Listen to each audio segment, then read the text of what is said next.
Nous allons projeter l'État.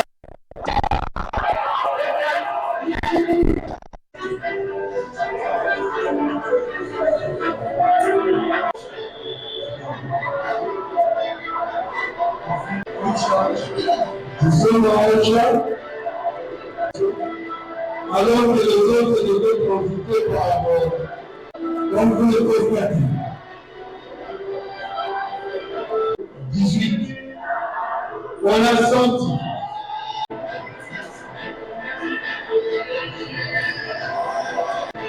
Je pense que cette vidéo-là, c'était comme ça. Voilà, nous allons terminer avec. Nous allons projeter l'État bourré, résultat du chinois de l'élection présidentielle. Avant de gagner dans le pays, 65% par rapport au nombre. Le nombre des inscrits va augmenter. Nous aurons 32 pour exprimer leur vote, ce qui donne 59 décès par rapport en 2006. En 2000 baisse parce que la population ne veut plus ou n'a plus confiance au système électoral. Le vote, où nous avons rencontré plusieurs de nos gens.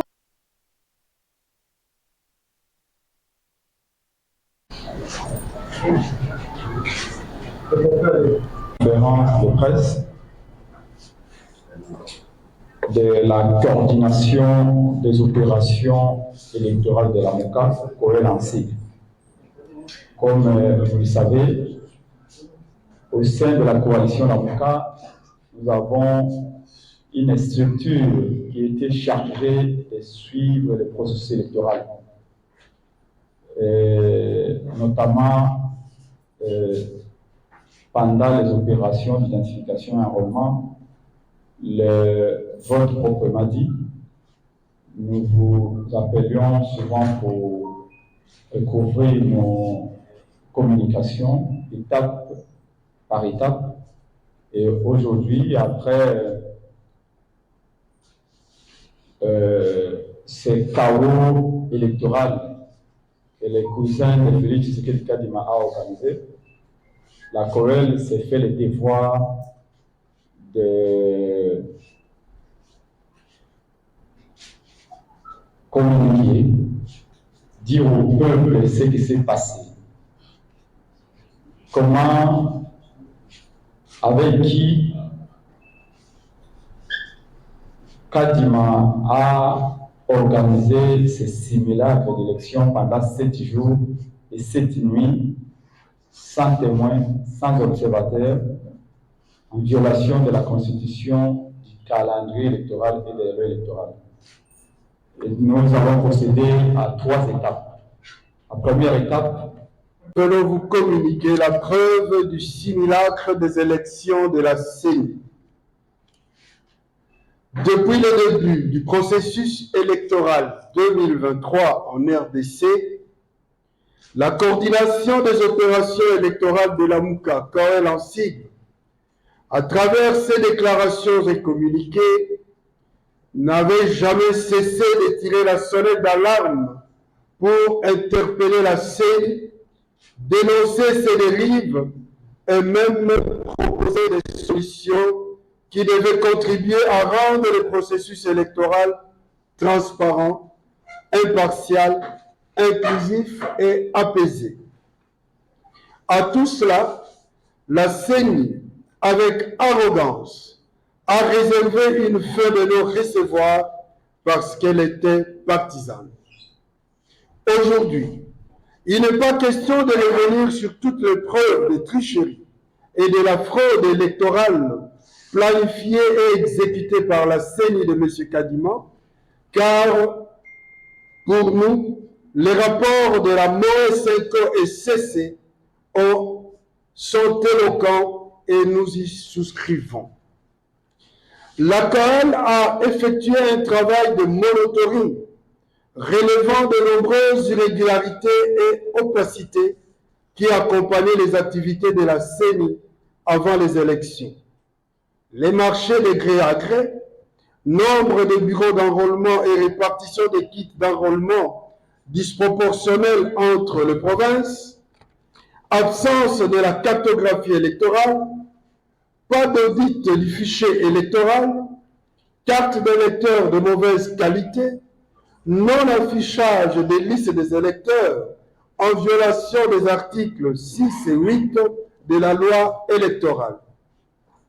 Nous voulons démontrer à l'opinion tant nationale qu'internationale que voler n'est pas bon et qu'aucune personne censée ne peut en âme et conscience dire qu'en RDC, il y a eu des dirigeants légitimes qui ont été élus par le peuple à travers les élections crédibles. Au regard de tout ce qui précède, le constat est amer. Il n'y a pas eu élection en décembre 2023, mais il y a eu plutôt un simulacre d'élection avec une fabrication de chiffres pour des tricheurs amateurs. La CENI, qu'on a voulu neutre et indépendante depuis le pacte républicain de Sam City, s'est comportée comme une machine sans scrupules à nommer le président de la République et les députés. Ainsi, c'est pourquoi nous rejetons tout simplement les résultats de ces simulacres d'élections de 2023 à tous les niveaux. Il doit donc être entendu que l'AMUCA continue de réclamer la vérité des urnes, la souveraineté du peuple qui proviendra des élections crédibles. Ceux qui disent qu'en Afrique, et plus particulièrement en RDC, les votes est sociologique ne comprendront jamais les voix que la CENI a attribuées à chaque candidat. Qui peut donc, par exemple, confirmer que M.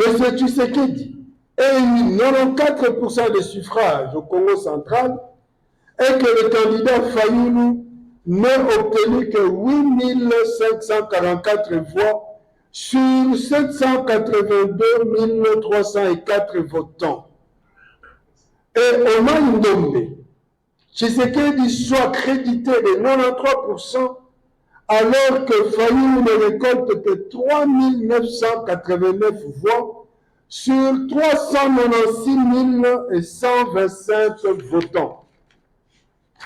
Comment expliquer le manque de corrélation entre les influences réalisées par le candidat Fayoulou pendant la campagne et les résultats annoncés par la CENI? Comment expliquer que M. Tshisekedi puisse battre le docteur Mukwege à Panzi chez lui?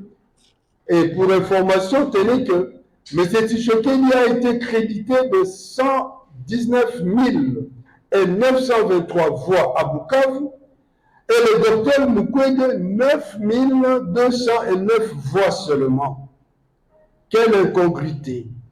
Tshisekedi serait plus populaire à Panzi, là où même le docteur Mukwege travaille, non seulement comme médecin, mais comme pasteur, et qui est né grandi là-bas. Comment peut-on expliquer que M. Tshisekedi, le seul candidat à être traité de Moïbi, partout il passait pendant ses meetings à travers le pays, à Mwanda on l'a entendu, Mbanzangungu, à Mbandaka, à Guémena, à Kikwit, Guadolite, à Lissala, à Kisangani, à Kenge? Comment puisse-t-il alors gagner spectaculairement partout? Non. Tout esprit sensé ne peut voir dans ces chiffres qu'une volonté primaire d'humilier le vrai vainqueur de l'élection présidentielle de 2018 afin de tenter de laver l'opprobre qui habite M. Tshisekedi.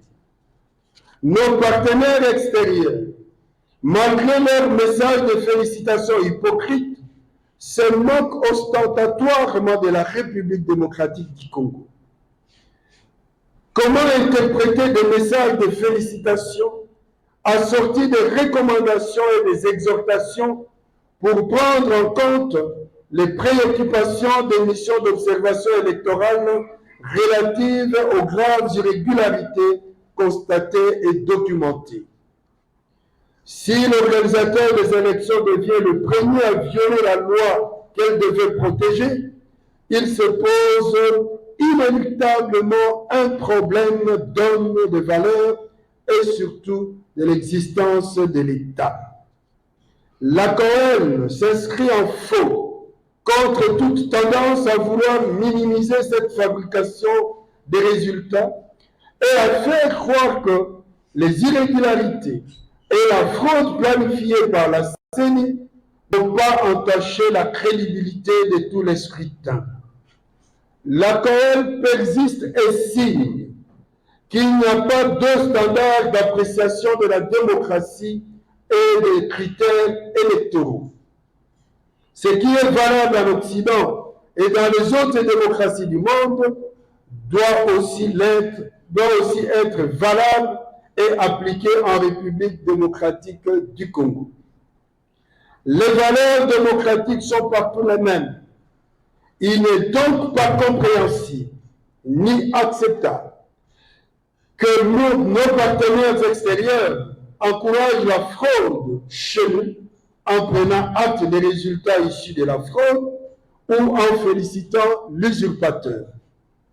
Les frustrations post-électorales constituent un gage sûr de l'instabilité de notre pays, de la persistance des conflits armés et de l'exacerbation du tribalisme primaire que M. Tshisekedi a instauré en RDC. Nous demandons purement et simplement l'annulation de ces élections et nous invitons le peuple congolais à ne pas accepter les autorités qui ne proviennent pas de son choix. Nous déclarons que la crise de légitimité persiste en République démocratique du Congo et nous demandons aux élites congolaises de sortir de leur torpeur et de prendre conscience que le pays court un grand danger de dislocation. Pour nous libérer, nous ne pouvons que compter sur nous-mêmes. C'est notre devoir. Nous vous remercions. Ce que nous venons de dire,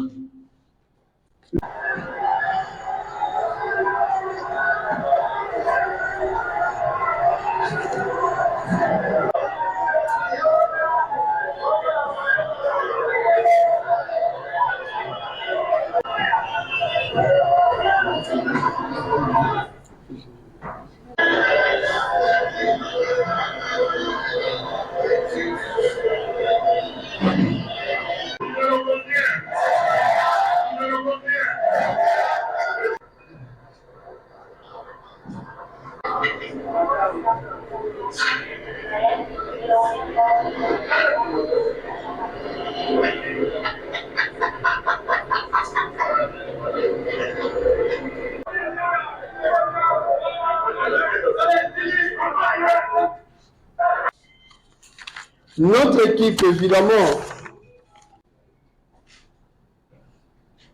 à travers nombre de lecteurs enrôlés en 2006, en 1199 enrôlés, ce qui fait 45% par rapport au nombre de 20% ou plus de voix. Est-ce que qui peut comprendre ça à la lumière des images? Voilà. Deuxième question. Vous dites donc que la CENI, la population ne puisse pas connaître les résultats. Qu'est-ce que vous préconisez comme action? Évidemment, les actions, ça fait partie des stratégies. Si jamais il y a des actions de notre société à nous. C'est comme ça. Quand vous posez la deuxième question en disant qu'est-ce que vous préconisez comme opposition, parce que vous êtes partis en ordre dispersé, et puis après la publication, on vous retrouve ensemble. Je vous vois là-bas projeter déjà la fameuse question qu'on a mis dans notre tête. Il faut un candidat commun de l'opposition. Ici, Je voudrais quand même vous dire sincèrement, frères et sœurs, nous sommes en démocratie. Quand vous allez en France, où il y a plusieurs partis politiques, il n'y a pas un candidat commun de l'opposition. Quand vous allez en Allemagne, où il y a plusieurs partis politiques, parce que ce sont évidemment des pays de vieille démocratie, en Belgique, il n'y a pas un porte-parole de l'opposition, il n'y a pas un candidat commun de l'opposition. Tous. Mais la conséquence, c'est celle-ci. En 2018, nous avons eu un candidat de l'opposition et qui a gagné les élections. Est-ce qu'a-t-il dirigé ce pays? Je vous pose la question, évidemment, c'est vous me direz que c'est pour nous, les journalistes, qui posons des questions. A-t-il dirigé ce pays? Non. Il n'a pas dirigé ce pays. Et pourquoi n'a-t-il pas dirigé le pays? Parce que le problème est au-delà du fait d'avoir un candidat commun. Le problème, c'est au niveau des règles du jeu. La démocratie veut que les élections soient transparentes, que les élections puissent suivre un certain standard qui est admis par tous. Vous pouvez avoir un candidat commun. Quand la tricherie est bien planifiée, comme nous le démontrons ici, ne vous en faites pas, votre candidat commun, là, le parti ne sortira pas. Nous devons nous battre tous pour que nous puissions mettre une bonne dose d'éthique et de morale dans la gestion de notre pays. Une démocratie africaine où les gens trichent, les gens font n'importe quoi. Nous allons projeter l'État.